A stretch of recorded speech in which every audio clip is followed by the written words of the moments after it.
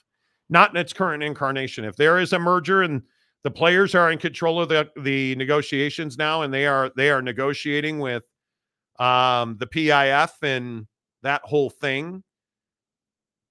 And I think what we saw in the FedEx Cup and the signature events from last year, they're making more money.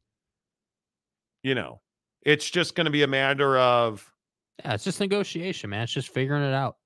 Katie Rader, Taj Brooks, I heard, is asking for Monty and Clan to be his guest in Lubbock next year. He should call me. I will be there. Let's go. Robert Fowler, hey, I guess if the Hawkeyes athletic department doesn't care if gambling is legal, then why should I? I'm 100% in agreement with that. Phoenix Master, Live Golf Tucson back in March was a lot of fun to be at. I've heard that. I've heard they had a great event there. But you're in Tucson. Why were you not in Scottsdale? Oh, because the PGA Tour has the Waste Management Phoenix Open there.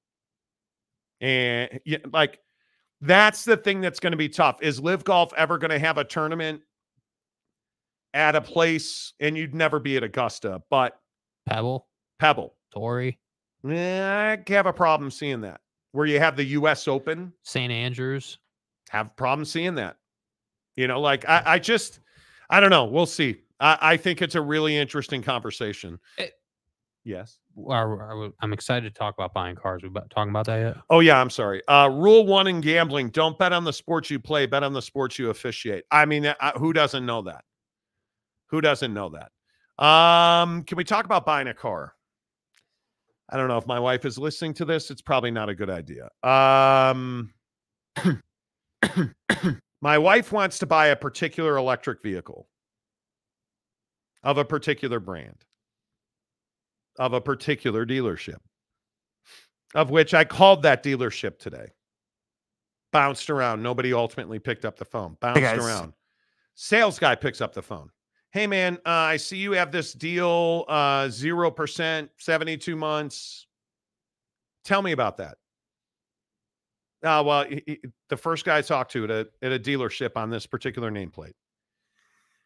Yeah, that deal's from the manufacturer. We would never do that because, we're not going to sell a car and lose money. But it was emailed to us. It's a deal. I mean, you have to abide by it. Well, yeah, I mean, we don't. All right, thanks. Same nameplate, called a different dealership. Bounced around, couldn't get anybody on the phone. Bounced around, couldn't get anybody on the phone. Hey, can I talk to a sales manager, please? What do you know? A salesperson picked up the phone. Said, hey, this guy's in a sales meeting. What can I help you with? Well, hey, man, I got an offer in the email on this particular electric vehicle, 0%, 72 months, OAC, on approved credit. Oh, that car's not good. You don't want that. That car's not good. Have you driven this? Have you seen? The guy straight up says to me, no, that car's not good. Have you seen this one? And I said to the guy, if I wanted that one, I would have called and asked about that one. He straight up said to me, oh, you don't want that car. That's not a good unit. Because it's garbage. What do you mean? What sales guy says to someone who inbound called you, nah, you don't want that. You don't want to buy that. You don't want to buy that car. Who the hell says that? I'm flabbergasted in a market where you're struggling to buy cars that you would ever say that. And there is no OAC like I have OAC. Like I have great credit. I'm ideal plus and you're telling me to buy this other car that I would remind you is $20,000 cheaper than the EV I called you about. You don't want that one. That car's not good. I get off the phone with that guy, call. Hey, can I talk to a sales manager? They're all in a meeting. Hey, can I talk to the GM? He's in a meeting. Hey, let me just take your number, sir. He'll call you right back. That was 5 hours ago. Think he's called me back? No, he hasn't called me back. Has not called me back. Jim Choi, EV car batteries life cut to more than half in cold weather. Not true. Done a ton of research on it. I was in the camp of, hey, EVs are bad. The batteries, that turns out they're recycling a ton of product, the lithium, all that stuff, the aluminum, like cold weather batteries, not the case. EV batteries don't die in cold weather. Jeff Woodworth, Chevy making a car and truck that runs on farts. Fart drop, please. Nah. Nope. Gotta do better. Gotta do better. What? OG Gary, the Audi EV is nice. I love it. The e-tron, I love it. Mrs. Monty wants this particular one, which I totally understand. Hey man, the Audi end of year of sales event, I'm all for it. I'm all for it. What drew her to this? I know we're not going to say. Oh, there's no question what drew her to this manufacturer. They have a 0% for 72-month offer. Okay, so it's simply just the financing terms for the offer. My wife currently drives a beautifully built, I built it and designed it, a beautifully built, it's a pimp Jeep. Like it's got a TerraFlex lift kit on it. It's got, open countries, Fox suspension, Fox shocks up and down. It's got a beautiful TerraFlex wheel carrier. It's got, method wheels. It's got bullet point phone holder, and it's got everything you want. Everything you want. And my wife wants something that's better on gas, and I think she'd like to lower her payment because she drives about once a week. And she has been looking. She's been doing, all I ever ask my wife is, hey, let's do some homework on this. She did her homework, and this is the one she settled on. And it happens they have, the first thing she said to me is, I'm not going to pay a 7-point APR interest rate. I'm not doing it. You understand. And I was like, yeah, totally get it. And so she went to work and she found out that OAC is a very important 3-letter synonym for unapproved credit. And we have elite credit. And so she's all about that. And she really likes this EV, and she wants to lower her carbon footprint as well. And the payment's half of what we're making now. Mm-hmm. So I think she's in on it. But they don't know anything about that. They don't, because they didn't even want to talk to me about that unit. And they didn't want to call me back when I left a message, which is really disappointing. So based on that, what's your thought on that? I'm going to try and get in touch with somebody on that nameplate, or I don't know, but it's really disappointing. Does she have a backup plan?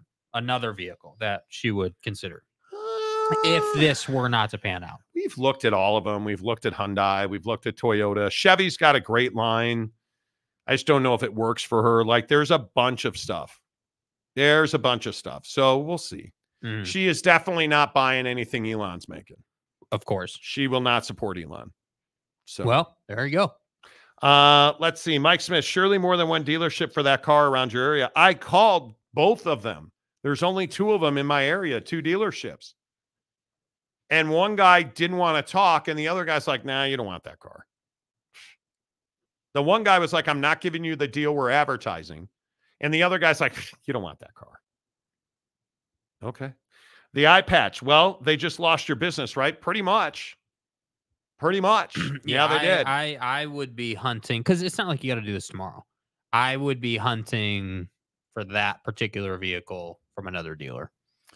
But probably. I mean, we want to do it Saturday. Oh. We want to make it happen Saturday. Jesus, she's serious. Well, because we want to buy it in 2023. Yeah. I want the tax write-down, right? Yeah, like, I want the depreciation. I get it. Yeah. I get it. Alex Rea, buy a Tesla or get screwed by the dealer. Take your pick. You're not wrong.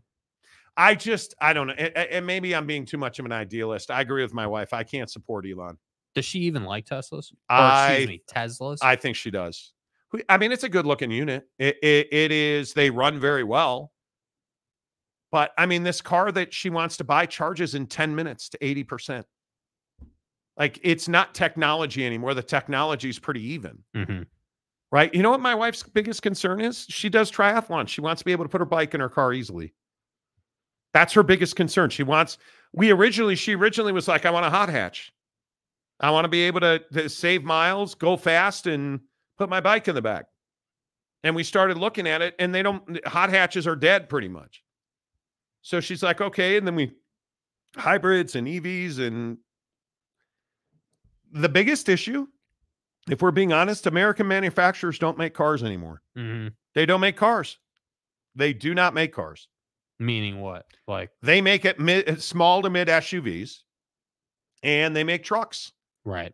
And I think the electric market in the United States is a foreign market. I think outside of Chevy electric vehicles, you're probably in a Hyundai.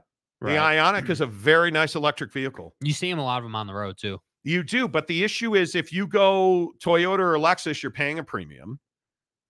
If you go Tesla, you're paying a premium. Their bases are in the mid to low 30s, but nobody buys base Teslas because they have no resale. I mean, it's a damned if you do, damned if you don't. Rivian's an $80,000 vehicle. I would love to get my wife a Rivian. You can't do that. I mean, you're probably paying $6 bills, and you're going to wait a significant amount of time to get it. Right. Yeah. It's not like the practicality of it is very difficult. Yeah, I guess my first reaction was, why an EV? Why not a hybrid? Because the hybrid market is massive. It is. The hybrid market is way more massive. selection in the hybrid market. It is. It is. Jim Choi, Elon will sell you an EV car gladly. He will. Absolutely. Katie Rader says their tune will change next month. If we're going to do it, I want the tax incentive to do it in 2023. That's where I come down on it. Cyclone Steve, Elon made rockets, satellites, electric cars, and protects free speech. What don't you like? We're not talking politics. Probably a different show. More people need to buy EVs and hybrids. It will lower the cost of gas for me, seriously. But what did I pay at Costco to fill up yesterday? $2.55. Mm-hmm. Unbelievable. Yeah, I'm just not ready to be in an EV, dude. I gotta be honest. And I get it. I'm different. Like, I'm an enthusiast. I appreciate little things. I get it. But you're like me. My wife hates my Jeep. It's a V8. And I have a V8. I have a Grand Cherokee Summit. And she doesn't like that you can smell exhaust. So now I got to figure out if I have a manifold problem. Because she says every time she gets in my car, she can smell exhaust. Yeah, I've never smelled exhaust in your car, and I didn't smell it today. Me either. Jimmy Choi, I support any company that's got a good deal. Buying products shouldn't be for politics. Well, all depends on who you support. Cispro, you're going to have to go towards the end of the month when they need to sell anything to meet quota. Yeah. Unfortunately, I'm playing Wolf Creek in Mesquite on the 30th. Wouldn't that be gangster to buy a car on New Year's Eve? Yes, it would. Yeah, we'll see. We'll see, man. It'll be interesting. I guess I guess my thing just is like, I respect the whole carbon footprint thing. I respect all those values and morals and ethics. Totally get it. Respect it. But the reality of the EV market is that you're paying 50 G's. Correct. You're not getting an EV for under 45, 50. That's just the minimum of that. I would agree. And I think the hybrid market is robust for a reason. It is. It works. It like, why do you think the Prius has sold? Toyota has sold. I want to say Toyota has the record for most sold vehicles in under one unit with the Prius. Like, I don't know, man. I look at BMW and they make all kinds of hybrid. Everybody makes hybrids. It's not unique to Germans. Like, I don't know. I think with Audi, the e-tron is nice, dude. And it's affordable. It's affordable. You can get an e-tron in the, high 30s, low 40s. Like, it's affordable. So I don't know. I understand. The one thing I will say is I totally understand the 0% for qualified credit. Totally get that. Okay. Yep. If you can get that deal, now we're having a different conversation. And not only is it 0%, it's 0 down, 0%, 72 months. Right. Yeah. So totally get it, dude. Totally get it. I think the other thing that is tough about Tesla is they're number one in class. I mean, even their depreciation after 5 years is good. They have some reliability repair issues, but I was looking at this graph yesterday. I love the Polestar. That thing is $60,000 every 5 years to own. And the biggest part of that is financing. They're incredibly expensive to finance. And that's pretty much across the board on EVs. Mm-hmm. It is expensive to finance one. And that's why I say, dude, it's a difficult situation. Yeah. Yeah. But I wonder if that dealer will change their tune. I wonder if maybe you just caught him on a bad day. I don't know. My feeling is I'm with you. I'd rather go with a hybrid. I'd rather go with, I'm probably not a Toyota buyer. I wish Ford and Chevy were made a wider line. Mm-hmm. My never buys are I will never own a Nissan. Mm-hmm. But like Toyota, like I had a Tacoma and it was snapped together and I hated the plastic product. I hated it. And the bigger issue is like I love their Highlander. Dude, who can afford a Highlander? They're so overpriced. And, like I just look at the competition. Mm-hmm. If we're ever going to sell EVs in this country, you got to bring the price down. Yep. And I don't know how you do that because nobody's got. The buyer is incentivized to buy certified pre-owned 4-cylinder, 6-cylinder. That's what you're being incentivized to buy right now. So I right now, I just don't think that you can you really afford to buy a used car in this country right now? No. Nope. On interest rate, if you're paying between 7 and 10% interest, depending on your credit, whoo, imagine 10% on an auto loan. That's rough. Good Lord. And yet I can get a 2019 BMW 4 Series hybrid, best in class, and I have to pay 8% on financing that. That's rough. Yes. Certified pre-owned 2019. That's why I'm telling you right now, if you can lease, boys, I'm telling you, I would lease. My wife is more open to it. I would lease. It's rough, man. Yeah. The car buying market. The hard part for me is it's much like fast food, which is why I don't eat much fast food anymore. You can't get service. You can't have somebody, you can't leave a number and say, call me back and expect a phone call back. Oh. Like going to Jack the other day in St. George. That's the first time I've been through a burger drive-through. And have we been to a burger drive-through lately? No. And the service is stunningly shitty. Like you just can't, you can't comprehend it. Yeah. Which is not the story at Copper Rock and Hurricane. If you guys have not been there, holy cow. You know what got me? We rolled up. Like, all right, guys, I'm going to go inside and get, I'm going to, pay the fees, get the cart key, walk inside. And Jake's like, hey, you got to come outside. The guy's standing here. The guy pulled a cart up to our car. Like way across the parking lot. And was like, hey, here, let me give you some tips, directions. Because at Copper Rock, you got to drive about 5 minutes on your cart to get to hole 1, which is right next to the world-class practice facility. Jeez. I loved everything about Copper Rock. The service, the want to, from the cart person to the people in the clubhouse to the quality of the clubhouse. The usher at the driving range that explained what holes you needed to beware on. Unbelievable. The idea that like small detail that golfer people on the show will appreciate. You know how on most driving range, like 99% of driving range, you got to go and get your bucket of balls. Or, at some of them, they'll give you a quarter tiny, like 20 We paid $500 to golf at Colina Golf in Hawaii. Maybe got 15 practice balls. Maybe. And if you wanted more, you had to pay for it. Now, at Copper Rock, you're well under that. And they give you an entire crate of balls at the driving range. There's just crates sitting in every position full of golf balls for you to hit. It was an amazing experience. World-class chipping green. Best chipping green I've ever seen. The putting green was great. Right next to the first tee box. Yes. The guy you were talking about, the host was like, hey, as soon as the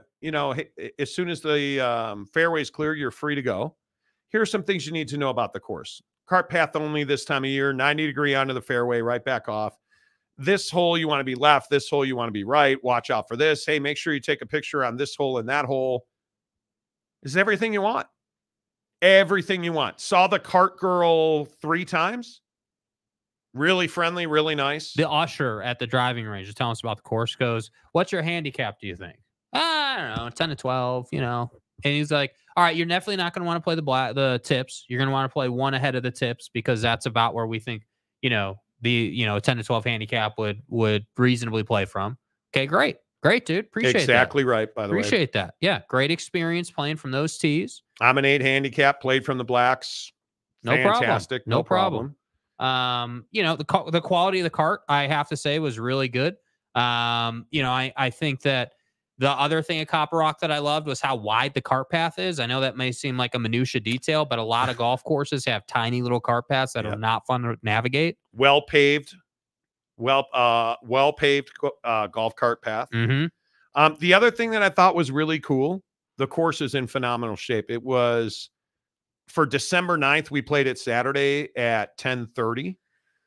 The fairways were soft. The greens were inviting. They're fast as hell. The greens are tough. Playable. But they're tough. And you know what else I was really impressed with? The rough was well manicured. It was mowed properly. It was edged properly. There's no dead spots in the middle of the fairway. The water hazards are actually full of water with fountains.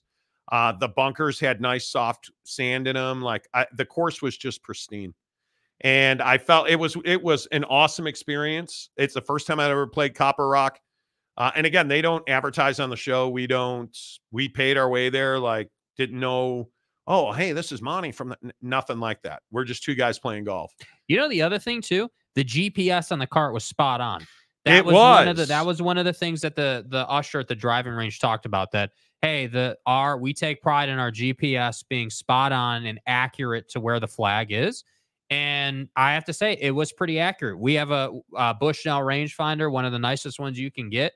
And 9 out of 10 times, the cart was within 2 yards of what the rangefinder said. And the flags were color-coded. Yep. Which is great. Yep. Kim Coulter. But 8, 10, and 18 at Colina make it worth the money. Absolutely. But I will also say the problem that I had at Colina was the pace of play was really slow. Mm-hmm. You know, the other thing was great down at Copper Rock. The pace of play was our pace of play. There were 3 foursomes ahead of us, and they were all on schedule. And we never had to wait. And you know, I think that is, and I'm not taking anything away from Copper Rock, but I think it's an important point when you consider where Copper Rock is located in Hurricane, Utah. You have to go out of your way to play that course. You do. You need to be, if you're going to play Copper Rock, it's because you're a golfer and you appreciate a great course with beautiful scenery. And it's not something that, like the thing with Colina, great course, nothing against it, beautiful. Obviously you're in Wahoo. It's awesome. But it's right next to a resort. Anybody can play, provided they're willing to pay the tee time. Yeah. And I think that's why it's so crowded.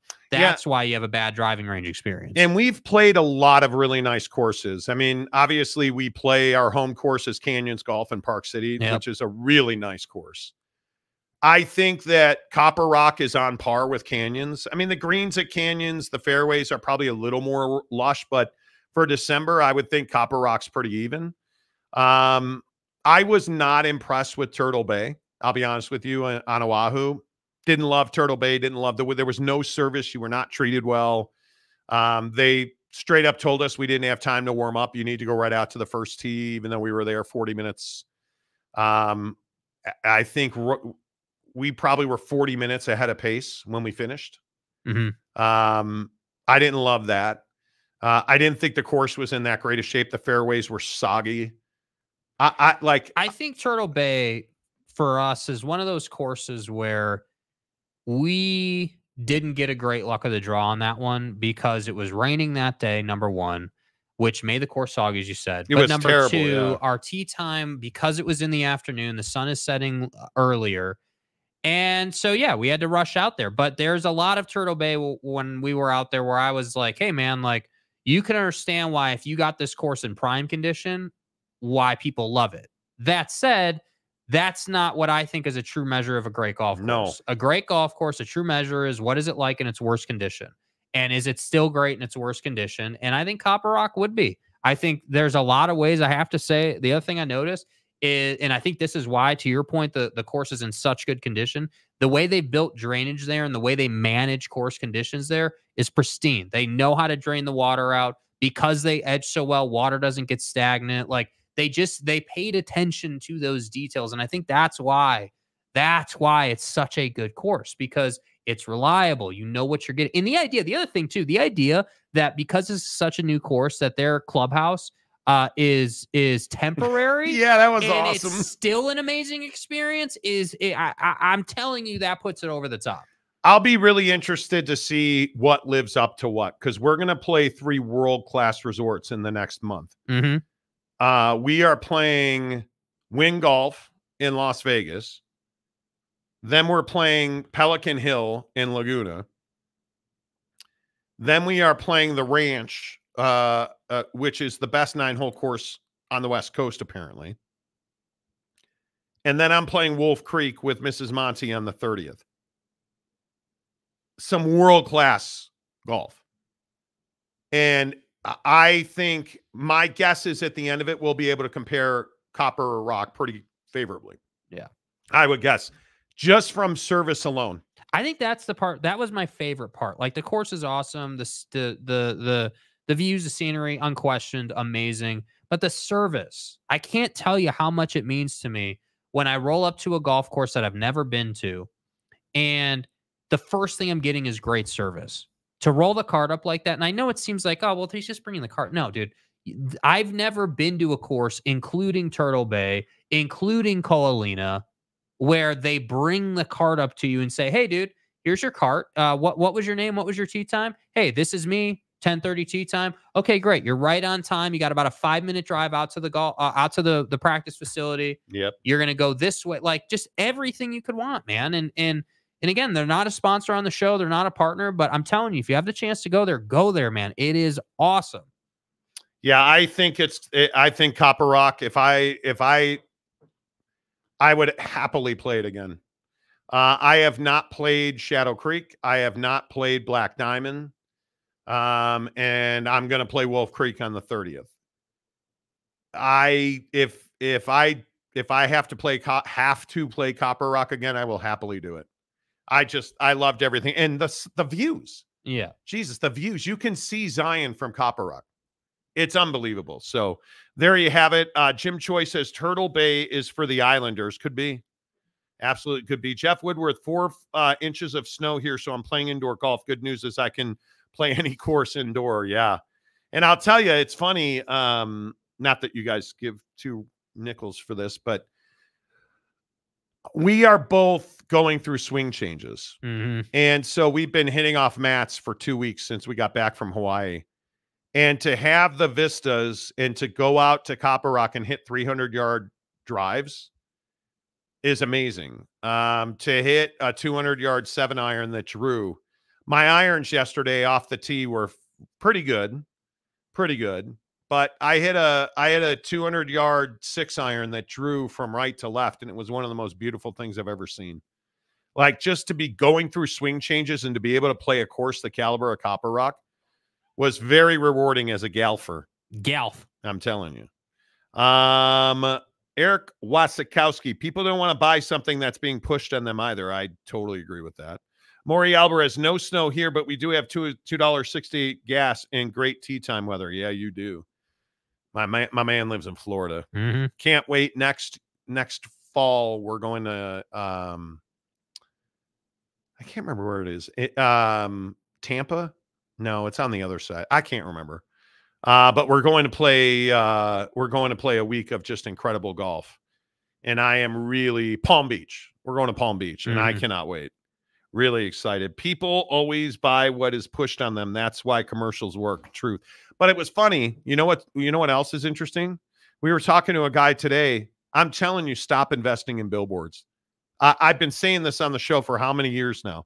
Billboards are not effective. And if you're buying billboards, it's a mistake. All right, that's it. We have to go. Bro, it's 6:15. Yes. Great show today. As always, appreciate everybody. Make sure you give us a like. Over 4,500 views, only 121 likes. Please hit the like button on your way out the door. The Monty Show, as always, is presented by The Advocates, theadvocates.com. The best injury attorneys in this country. Talk with an attorney live online at theadvocates.com, where you'll never pay a penny to talk to an attorney. Until tomorrow, say goodbye, Jake. Goodbye, Jake.